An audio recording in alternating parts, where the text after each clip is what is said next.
Fala galera, vamos lá então, vamos começar a trabalhar o capítulo 4, Comunicações e Turismo, tá? Fazer um breve resumo aqui, para não me alongar muito nisso, só para a gente poder ter onde se pegar mais na frente.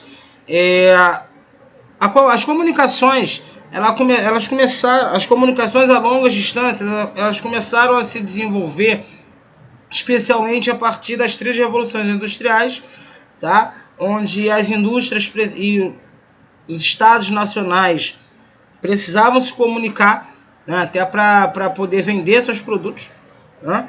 Antes disso era uma comunicação de curta distância, então um tinha que ir até o outro para poder comercializar os seus produtos. Mas como a indústria precisa também de muita encomenda, existia naquele momento a difusão da ideia do consumo e da produção em massa, né? Precisava se fazer uma rede de comunicações bastante interessante para que pudesse primeiro comercializar esses produtos, tá? Só que essa comunicação ela extrapolou o serviço industrial, passou a integrar serviços de exército, serviços de guerra, serviços de estados nacionais um com o outro para política internacional, política nacional. Então, assim, os meios de comunicação se tornaram vitais e fundamentais, né, para todo e qualquer tipo de serviço humano, tá? Para interligação humana, ok? Então, a primeira forma aí que a gente vai ter de comunicação vai ser o código Morse, tá? Lá no século XVIII, tá? Através de telégrafos, né? Esse código Morse, na realidade, é o que a gente conhece, é muito rudimentar, tá? Um código mesmo sonoro, tá? Elétrico sonoro. Posteriormente, o telefone vai ser inventado. Aqui a gente tem a foto dos primeiros telefones, tá? Só que o telefone era muito engraçado, é muito engraçado a gente lembrar disso, porque o telefone naquele momento você tinha que ligar para uma telefonista, para essa telefonista te conectar meio que fisicamente com a outra linha, né? Posteriormente isso melhorou bastante, tá? Você já conseguia ligar direto no século XX para outra pessoa, tá? Então assim, o telefone representou pra gente uma evolução muito grande de tempo, tá? Um lapso de tempo muito menor, porque você não precisava necessariamente ir a outra pessoa para se comunicar, tá? Você podia ligar e falar: olha, eu tenho tal produto aqui para te vender, tanto de produto para te vender, você quer? Quero, então vou levar, entendeu? E até na configuração de encomendas: olha, eu quero tantos carros, quero 2 carros, você pode trazer? Posso. E assim, a própria propaganda, a própria comercialização também tomou um outro rumo, um rumo maior, tá? Com o rádio e a televisão, o rádio em primeiro momento, né, foi inventado, tá? Também no século XIX, já para o século XX, possibilitou, né, não só uma comunicação, mas também uma transmissão de notícias, lazer, né? A gente tinha as radionovelas, que funcionam como as novelas normais, só que faladas, né? Não tinha imagem. Programas de rádio, o rádio se tornou o centro das famílias no início do século XX, tá? Principalmente no início do século XX era uma parada de elite, tá? Depois que começou a se popularizar para o resto da população. A televisão, na metade do século XX também funcionou assim. Era uma televisão preta e branca, com poucos canais, sem controle, tá? Então você tinha que ir até a televisão para ligar. Também se tornou o centro das famílias. Começou a transmitir imagens do que era produzido no rádio. Então o estilo dos programas de televisão eram estilos de programas tirados do rádio, né? E transmitidos pela TV. Então muitas vezes o mesmo programa que passava na televisão era o mesmo programa que passava na rádio, né? E aquela galera que tipo era radialista se tornou também apresentador de programas de televisão, beleza? Mas como sempre, tá? Vale ressaltar que era uma parada de elite que muito tempo depois veio se popularizar, beleza? Mais pra frente, né? Na Guerra Fria a gente vai ter a invenção da internet, não para meios cívicos, mas para meios militares, para comunicação militar, tá?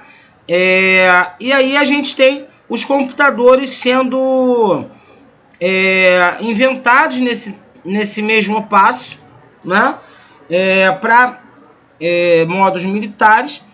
Naquele momento, lá na década de 50, se eu não me engano, 40, 50, 60, os computadores ocupavam uma sala inteira, um apartamento inteiro, um andar inteiro, eram muito grandes, comandados por válvulas, então era comum alguns explodirem. Por isso que hoje os mais antigos têm muito medo de mexer, os mais velhos, né? Da terceira idade e tal, tem muito medo de mexer com o computador, para aquele medo de explodir, porque isso era comum.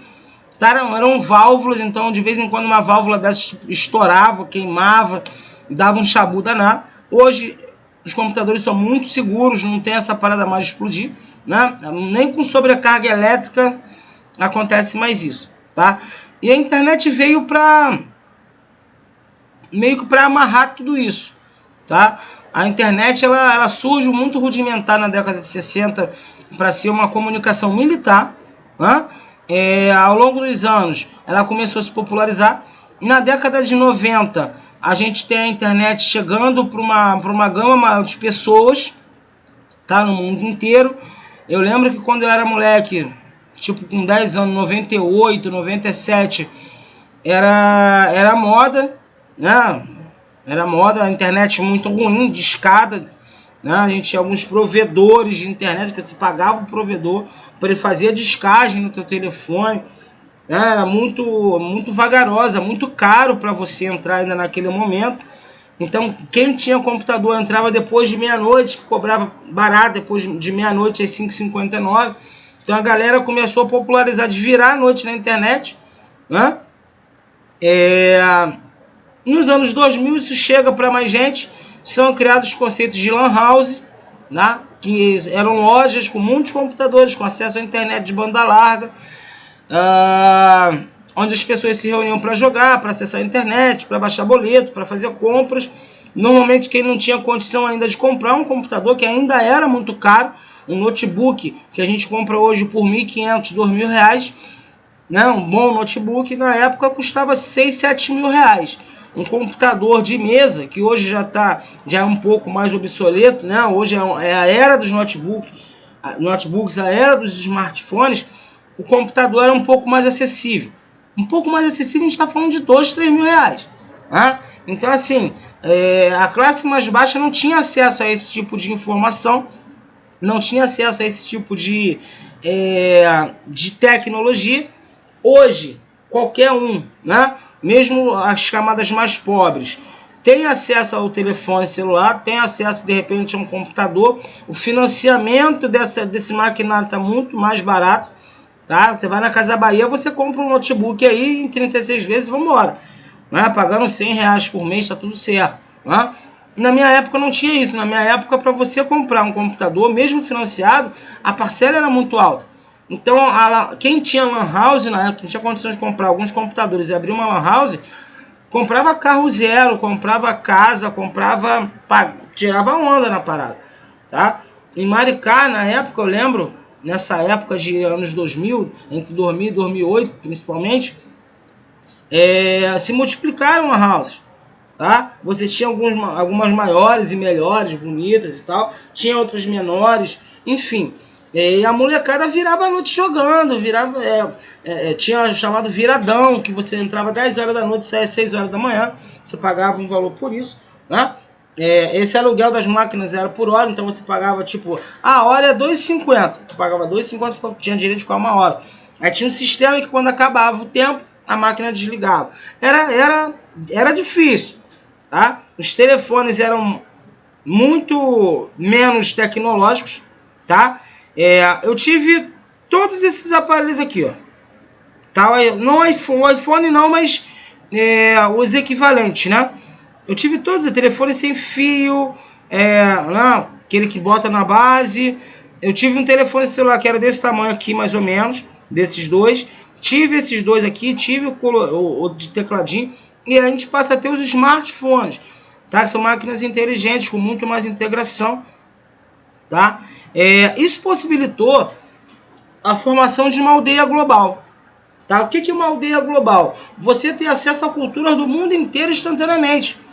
Porque de 1940, 50 para cá, a gente começou a ter contato com outras culturas, mas através do cinema, através de programas de televisão, com horários pré-definidos, né? Hoje não. Hoje você pega o teu telefone, o meu telefone tá aqui, ó. Você pega o teu telefone, tu digita qualquer termo cultural do mundo, você vai ter acesso. Você tem acesso hoje, esse dia eu estava entrando para ver, câmeras de segurança de Moscou. Aí tu vai e acessa, tá a câmerazinha lá, as pessoas andando na rua. Sacou? Eu tava vendo esses dias que a webcam do computador tem que ficar tampada. Vende no Mercado Livre um tampão da webcam, que existem hackers que têm acesso à webcam do nosso computador, ao microfone do nosso computador, né? Mesmo desligado. Isso parece teoria da conspiração, mas acontece, tá? A maioria das pessoas não liga muito para isso. Eu nunca comprei nada disso, nunca botei tampão, né? Teve uma época que minha esposa botava fita crepe na câmera e tal. Eu falei, cara, não adianta botar fita crepe na câmera se o microfone tá aberto. Então, assim, se tiver que entrar, vai entrar, mano. Vamos lá, vamos dar andamento aqui. Então, com isso, você tem um processo de globalização cada vez mais pesado pra gente, sacou? Cada vez mais integrado na cultura dos países, a cultura das pessoas e tal. Aí você vai ter também as populações offline, né? Que são considerados excluídos digitais. Tudo que tiver em marrom escuro aqui são excluídos digitais. Ou por opção, no caso aí das ditaduras, tá? Coreia do Norte, né? Cuba e tal, mas também os offlines que são aí, que não tem condição de estabelecer contato, que não tem condições de estabelecer uma conexão com a internet por falta de grana. Tá? A gente está falando isso tanto em forma de países como em forma de pessoas. Vocês podem perceber aqui que isso acontece principalmente no continente africano, tá? Aqui, ó. Ó, nessa região aqui a gente tem quase a totalidade do que a gente chama de países offline. Beleza? O Brasil também tem uma partezinha bastante ruim, tá? Principalmente no Nordeste brasileiro. Tá? Principalmente nas áreas mais interiores aí, Nordeste brasileiro, galera que mora na Amazônia também, né? Vamos lá, comunicação no Brasil, tá? Como toda essa explanação que eu falei para vocês, as datas e tal, a quantidade de anos, é aplicado ao Brasil. Beleza? Aqui os programas de rádio, né? As rádios novelas, né? Hoje a gente com smartphone, tablet na mão, que a gente consegue fazer tudo. Desde tirar uma simples foto até a gente estudar, né? Vocês mesmos assistem, eu percebo que vocês no chat ao vivo estão falando comigo pelo telefone celular, eu estou pelo notebook sempre, né? Mas eu fico com duas câmeras, por exemplo, tá? Pelo notebook e pelo telefone no suporte ali, tá? Se um der chabu, tem o outro para segurar. Beleza? Aqui, ó, percentual de habitantes acima de 10 anos que acessaram a internet segundo a finalidade de acesso.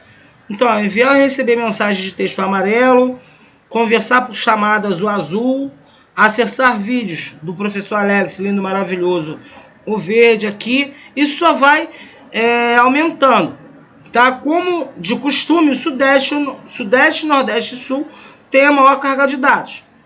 Beleza? Bom, o turismo ele entra nessa concepção, tá? O turismo se vale muito, sempre se valeu muito dos meios de comunicação, tá? Nos dias de hoje não existe turismo, por exemplo, sem meio de comunicação. Através de venda e compra de pacotes, a gente tem uma infinidade aí de aplicativos, que eu não vou falar o nome aqui porque não estão me patrocinando, não é? Eu acho só um verdadeiro absurdo um turista de primeira classe como eu, né? Somos de primeira classe, claro.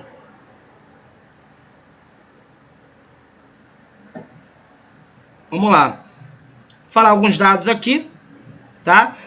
Turismo internacional em 2015, as Américas, a Europa, como sempre, lidera, tá? O turismo mundial.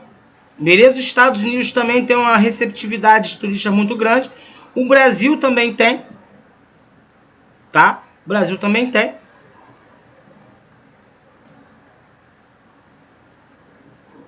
Bom, indústria do turismo é tudo isso que eu falei. Os aplicativos, todo mundo que trabalha por trás, pousadas, sistema de transportes, né? Também faz parte dessa indústria de turismo a parte cultural, tá? De teatro, museu, de praia, tá? Você vai ter turismo de praia, turismo ecológico, enfim. Vamos lá, vamos falar dos tipos de turismo aqui. O turismo ecológico é aquele que se caracteriza, não é? Com aquele que o turista busca a apreciação da natureza. Mano. Então, por exemplo, quando você vem para Maricá, você vem para Maricá com a cabeça na praia. Por mais que você não dê um mergulho, mas pô, vou para uma cidade de praia, tá? É um turismo, uma parte do turismo ecológico. Turismo de negócio, aquele que envolve exposições, convenções e tal. Por exemplo, cidade de Nova York, cidade de São Paulo, né? Você vê o cara fazendo um turismo de negócio, o cara vai fazer negócio, mas o cara vai aproveitar algumas benesses da cidade. Restaurante, vai a um show, vai a um teatro, né? Ele vai ficar uma semana fazendo negócio. Mas à noite, quando ele sai desse negócio dele, dessas reuniões, ele vai jantar em algum lugar, ele vai ver um jogo do São Paulo, ver um jogo do Botafogo, né? Muitos turistas mundiais vêm ver jogo do Botafogo. Aí vocês pensam que eu tô brincando. Tô não. Por exemplo, quando o Seedorf veio jogar no Brasil, ele é holandês, né? Muita gente da Holanda vinha ver jogo do Botafogo. Lotava? Não, mas acontecia. Agora tem o Honda e o Kalu, né? Um japonês e um marfinense. O que tem de, por exemplo, turismo de negócio, tá? O que tem de jornalista japonês que vem pro Rio para cobrir os jogos do Botafogo e para falar mal do Botafogo lá no Japão não tá no gibi. Então o Botafogo é mal falado até no Japão, parceiro.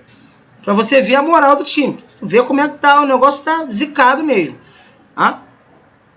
Bom, o turismo religioso é aquele que os fiéis vão para cidades sagradas, tá? Das suas respectivas religiões, como Jerusalém, né? Roma, né? Lacha, Meca, né? Isso é o turismo religioso, tá? Caracteriza como turismo histórico-cultural, aquilo que o turista busca o conhecimento da cultura local, de cultura, de monumentos históricos, museus, né? O turismo de lazer é aquele que a pessoa busca determinada área para descansar e passar férias. Tipo Disney, turismo de lazer, né? Por exemplo, aqui a gente tem a entrada do Museu Picasso em Barcelona, Espanha. Turismo, né? Histórico-cultural, beleza? Como eu falei para vocês, tudo que a gente comentou se aplica ao Brasil, tá? Nós temos, a partir de 1996, a Política Nacional do Turismo, tá? Com o objetivo aí de melhorar o turismo do Brasil, tá? Melhorou bastante, mas a gente ainda pode melhorar muito mais. A gente vai em certas cidades que são consideradas turísticas, mas que ainda não tem a infraestrutura legal para receber o turista. Beleza? Aqui, a chegada de turistas internacionais ao Brasil de 2012 a 2016, esse número pulou de 5,6 mil pessoas para 6,5 milhares de pessoas. Mil pessoas, desculpa. Tá? A Argentina também tem crescido, tá? Um dos países que tem mais crescido aí no turismo, principalmente histórico-cultural. Tá? A gente tem, então, principalmente turistas para Rio de Janeiro e São Paulo. Tá? Algumas cidades do estado do Rio de Janeiro são bastante peculiares aí o turismo para essas regiões. Por exemplo, Búzios. Você vai a Búzios, o que você encontra de argentino, né? Tem mais argentino que brasileiro. Né? Tu anda pela rua, o castelhano chega a irritar certas horas. Né? Aqui a gente tem uma rivalidade com os caras, então qualquer coisa que os caras fizerem vai irritar a gente. Então, né? Mas é maneiro a cidade, show de bola. Vamos lá. Turismo interno do Brasil, também considerado como doméstico, tá? É realizado dentro do Brasil, tá? Vou sair de Maricá, vou fazer turismo lá no Manaus. Turismo doméstico, tá? Tem crescido muito também, tá? Que, ó, no início do século XXI, os brasileiros realizavam 54 milhões, realizavam uma parada de turismo. Uma década depois, passa para 80 milhões de turistas domésticos no Brasil. Okay? Então, a gente tem um crescimento bastante interessante, não é? É isso, cara. É isso, tá? Se vocês quiserem aprofundar mais o tema, entrem em aplicativos de turismo, vejam preços, vejam cidades, vejam pacotes, tá? Vocês vão poder aplicar o que eu tô falando para vocês. Existem mais de não sei quantos mil aplicativos em relação a isso. Muitos confiáveis, outros não, mas vale a tentativa. Tamo junto, galera. Um grande abraço.